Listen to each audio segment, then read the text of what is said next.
Então, nossa aula de hoje, nós trabalharemos exatamente com a partilha do mundo entre as nações industrializadas.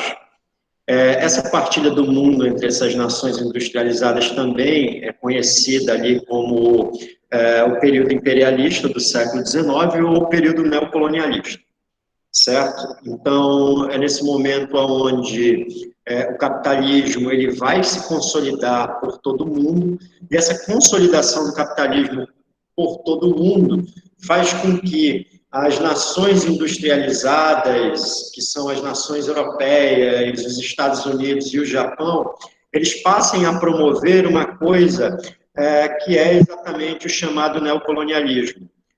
Esse neocolonialismo, ele estabelecendo exatamente controles de áreas que são, em certa medida, de grande relevância econômica para essas nações.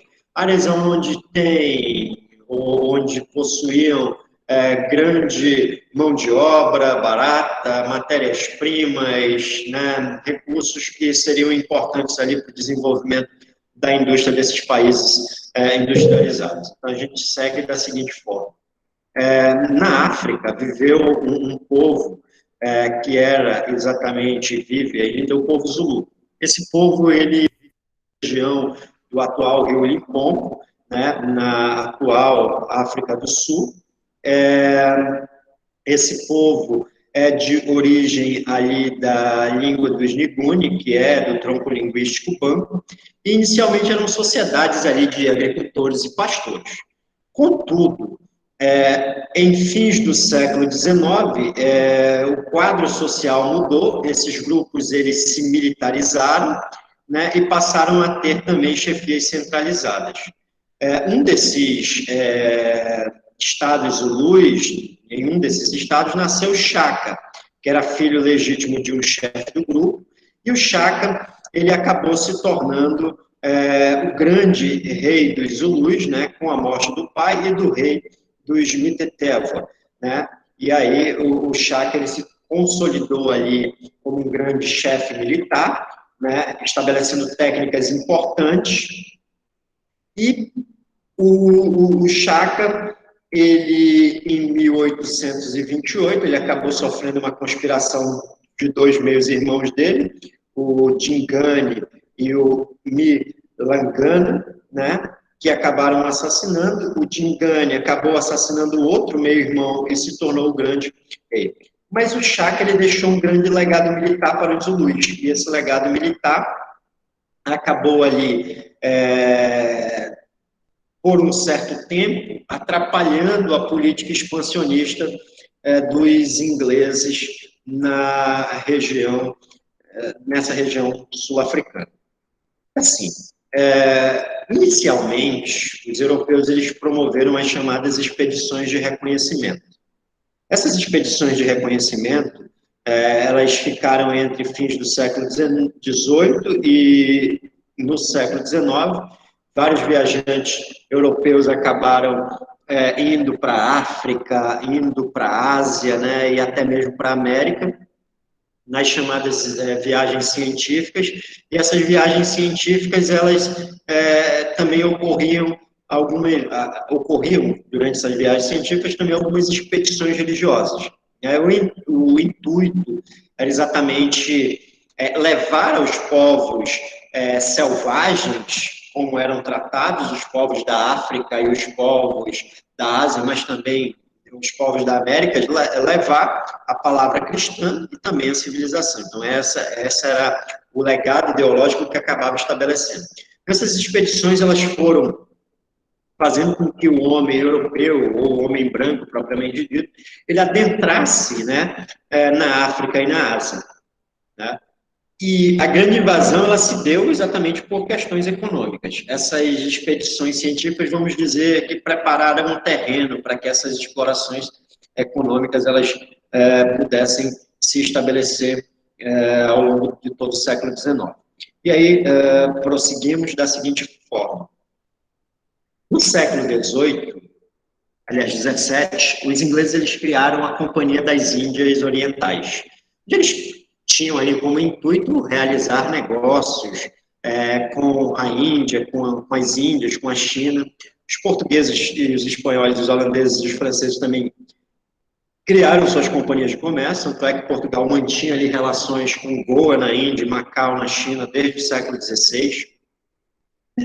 Os produtos que vinham dessa parte da Ásia eram muito apreciados pelos europeus, né? Entre os séculos XVI e XVII, outras mercadorias também foram muito importantes nesse incremento comercial, como, por exemplo, o algodão indiano, a porcelana chinesa. Mas um produto que era muito importante, que tinha uma procura extrema pelos ingleses, era o chá chinês. Os chineses eles não se interessavam muito pelos produtos europeus, né? Porque a cultura dos chineses ela estava atrelada ali a situações milenares e diante disso não tinha muito porquê, né, consumir produtos europeus. Então, os chineses eles se interessaram por uma coisa que se encontrava na Ásia, na região da Índia, era plantada na Índia, que era exatamente o ópio, uma droga que era extraída exatamente da planta, de uma planta indiana chamada papoula. E nesse processo, a Índia, ela não era como nós conhecemos hoje, uma Índia unificada. Essa Índia era dividida ali em vários reinos, em vários principados. Então, para obter o chá da China, para que os ingleses pudessem ter o chá da China, o que os ingleses fizeram? Fizeram alianças ali com os líderes indianos, os líderes locais indianos, onde eles garantiriam a exclusividade no comércio do ópio, do algodão e do ferro, e também do carvão para os ingleses. E o resultado foi que essas populações indianas elas acabaram sendo massacradas, né, pelos chefes locais, mas também pelos comerciantes ingleses. Os ingleses, então, faziam o quê? Compravam o ópio produzido na região de Bengala, na Índia, e iam até a China e trocavam essa droga por chá e porcelana. E para manter o domínio sobre essa produção, sobre essa comercialização, o que fizeram a Grã-Bretanha? Treinou alguns soldados indianos, né, com técnicas militares britânicas, e esses soldados eles ficaram conhecidos exatamente como cipaios. Contudo, esses cipaios eles acabaram, em meados do século XIX, se revoltando.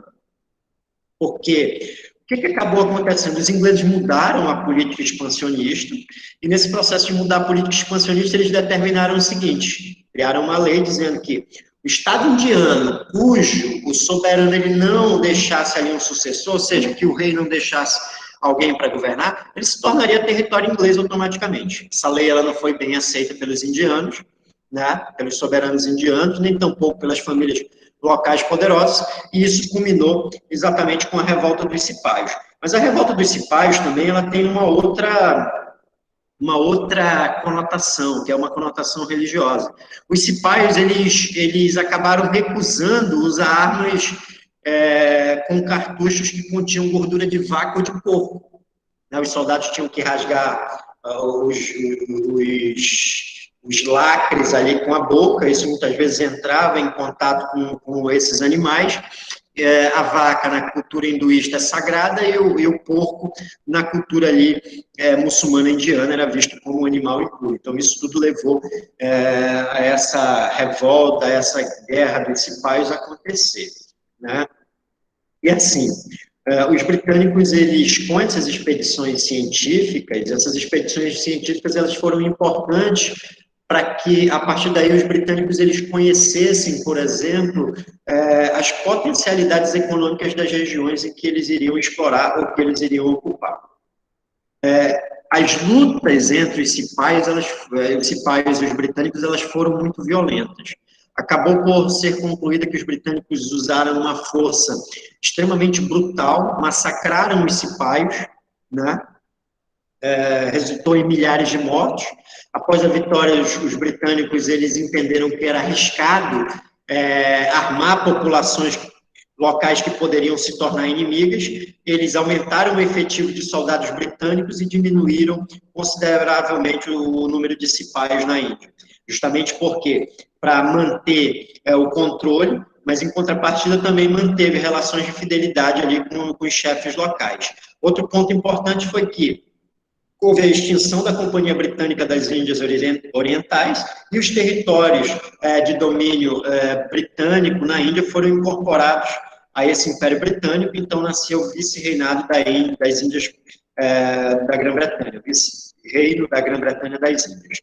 Um ponto importante também, nós temos a ação na China. A China, desde muito tempo, ela acabou ali sendo alvo de comércio com os europeus. Mas o que os europeus, de fato, queriam, principalmente os britânicos, era um chá chinês. E as porcelanas também, não podemos deixar de dizer isso. E a principal moeda de troca para esse chá que os britânicos utilizavam era o ópio. Em 1800, o imperador chinês ele chegou a proibir a venda de ópio e também, em um outro momento, chegou até a mandar uma carta à Rainha Vitória pedindo que ela não comerciasse mais esse ópio com os chineses. Na verdade, ele não foi atendido. Em 1839, ele acabou mandando determinar o confisco do ópio e exigindo que os ingleses dessem fim a esse negócio. Os ingleses partiram para a denominada diplomacia do canhão. E essa diplomacia do canhão, o que eles fizeram? Fizeram ataques militares. Nós tivemos com isso a denominada Guerra do Ópio, de 1839 a 1842. Os chineses acabaram sendo derrotados, e sendo derrotados, eles foram obrigados a assinar o Tratado de Nanquim, em 1842, no qual eles cediam a ilha de Hong Kong e ainda abriam diversos portos de livre comércio para os ingleses e as nações europeias, entre eles o porto de Cantão, que era um dos portos para o atracamento ali dos navios com ópio. A Inglaterra, entretanto, quis mais, né?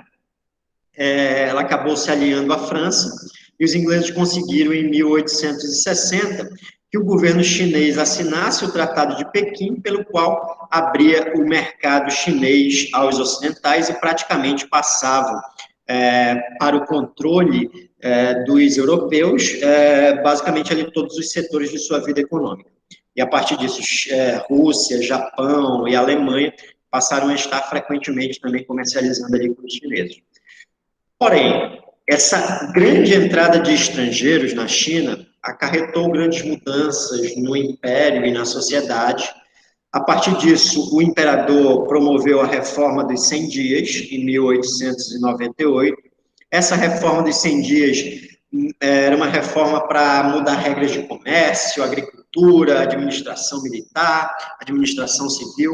Porém, os membros conservadores do governo, entre os quais estava a própria mãe do imperador, a Zurice, não apoiaram as mudanças. Ela acabou aprisionando o filho dela e assumindo o trono e decretando que os decretos da reforma dos 100 dias estavam anulados. Nesse sentido, ela se aliou também a um grupo chamado Punhos da Justiça, que acabaram sendo batizados pelos ocidentais como boxers ou boxeadores.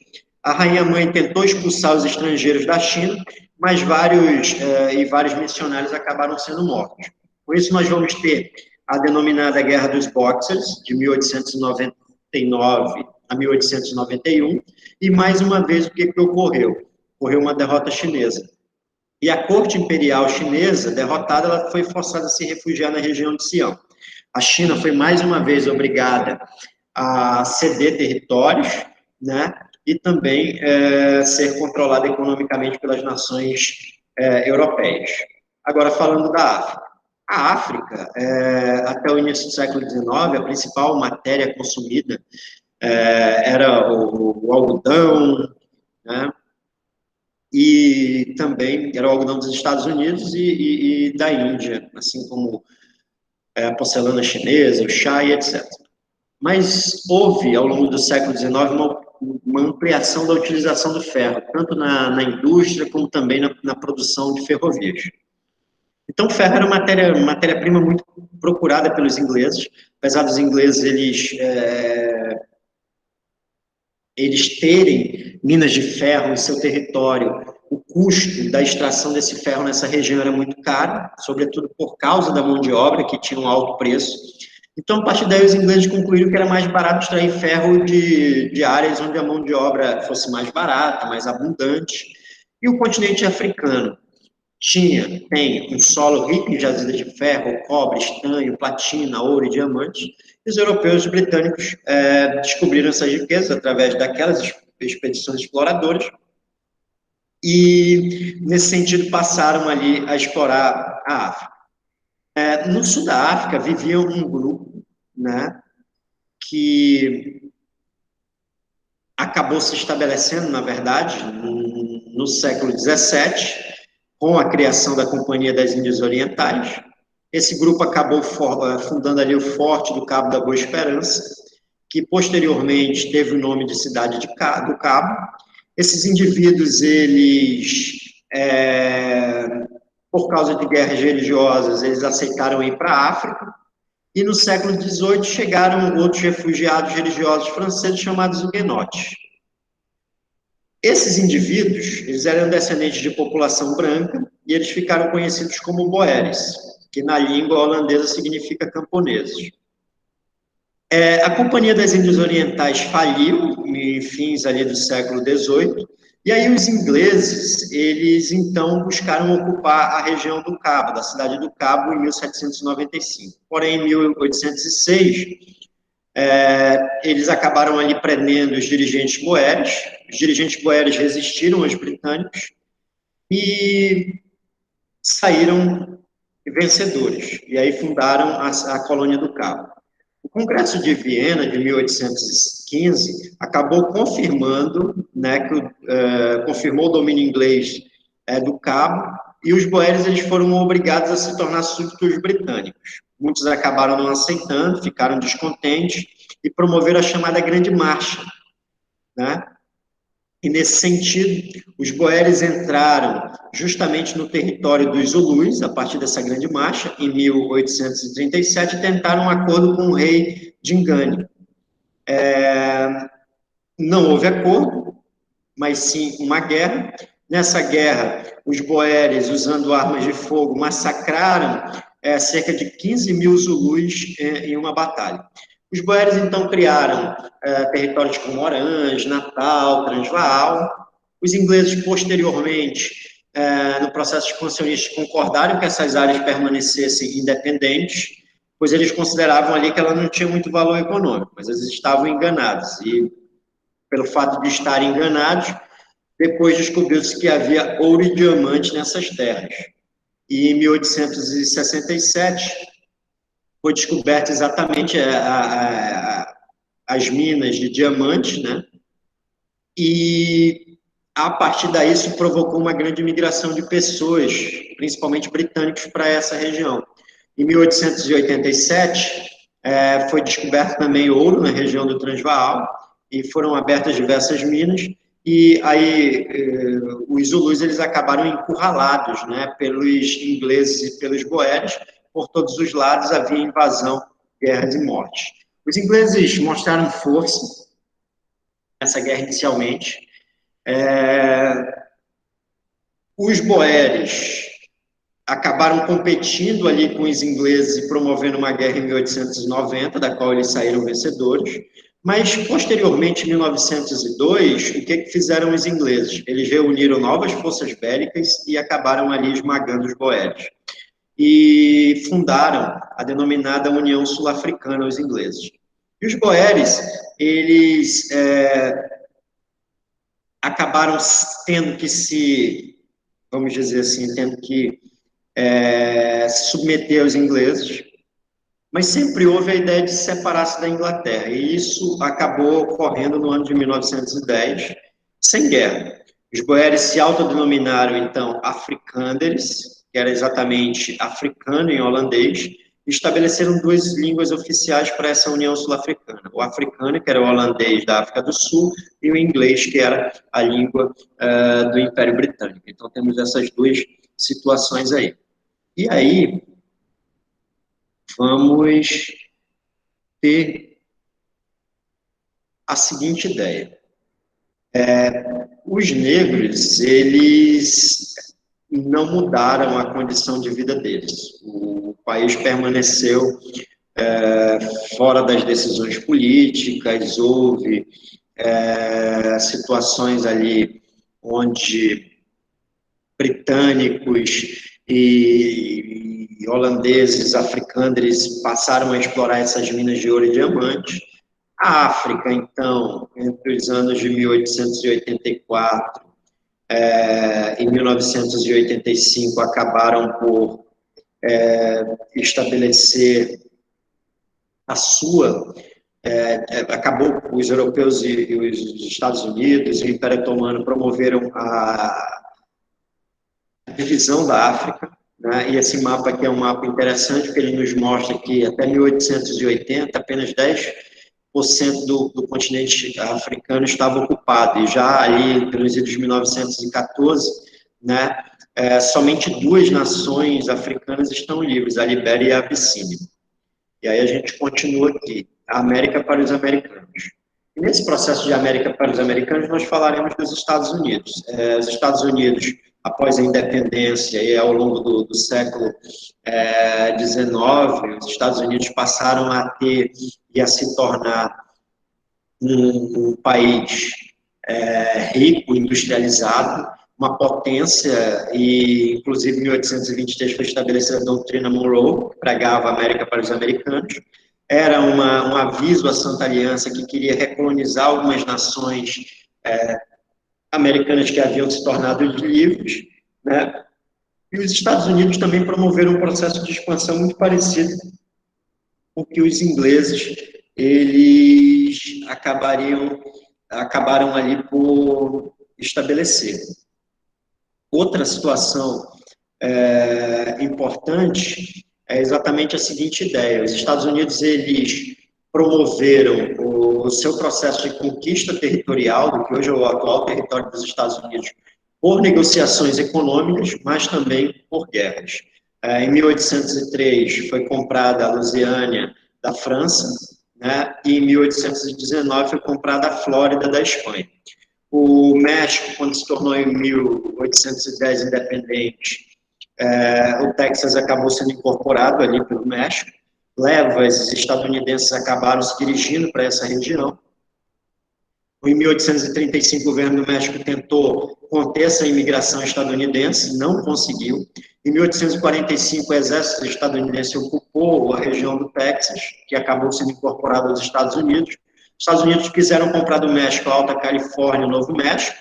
A oferta foi recusada. Em 1846, há uma guerra entre Estados Unidos e México, guerra que dura até 1848. O México acabou sendo derrotado e acabou ali por ter que ceder o Texas, né, por 15 milhões, a Califórnia, o Novo México, Arizona, Utah, Nevada, Wyoming e parte também do Colorado. Em 1867, os Estados Unidos compraram o Alasca da Rússia, né, e esse foi o processo de expansão. Mas esse processo de expansão ele continua. Uma guerra de 1898 com a Espanha, que detinha ali o controle de Cuba e também de Filipinas. Os Estados Unidos vencem a guerra, e tanto Cuba como Porto Rico e Filipinas acabam, em certa medida, sendo aproximados aos Estados Unidos, Porto Rico e Filipinas sendo incorporado ao território dos Estados Unidos, e Cuba tendo uma certa independência, contudo, sendo econômica e politicamente dominada através da emenda Platt de 1901 pelos Estados Unidos, e os Estados Unidos, por essa emenda da Constituição cubana, poderiam promover ali o seu processo de intervenção militar.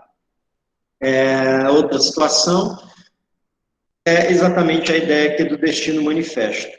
Então, essa ideia do Destino Manifesto, ela foi elaborada pelo Thomas Jefferson e dizia que exatamente os americanos eram um povo eleito, e sendo povo eleito, eles tinham como meta e quase uma obrigação religiosa estender o modo de vida estadunidense a outras regiões do continente americano. Essa ideologia era ali uma ideologia vinculada ao nacionalismo extremado. A colonização acabou sendo justificada pela ciência, principalmente pela ideia denominada darwinismo social. que dizia que existiam nações civilizadas e nações incivilizadas, e, nesse sentido, essas nações incivilizadas, elas deveriam sofrer a intervenção dessas nações civilizadas. O que nós temos ainda é a guerra anglo-zulu, ainda nesse processo de contraposições entre esses dois grupos. Sob o reinado de Setavaio, os Zulus eles acabaram entrando numa guerra com os britânicos em 1878, né? Os Zulus, em janeiro de 1879, foram derrotados, né? E, a partir disso, nós vamos ter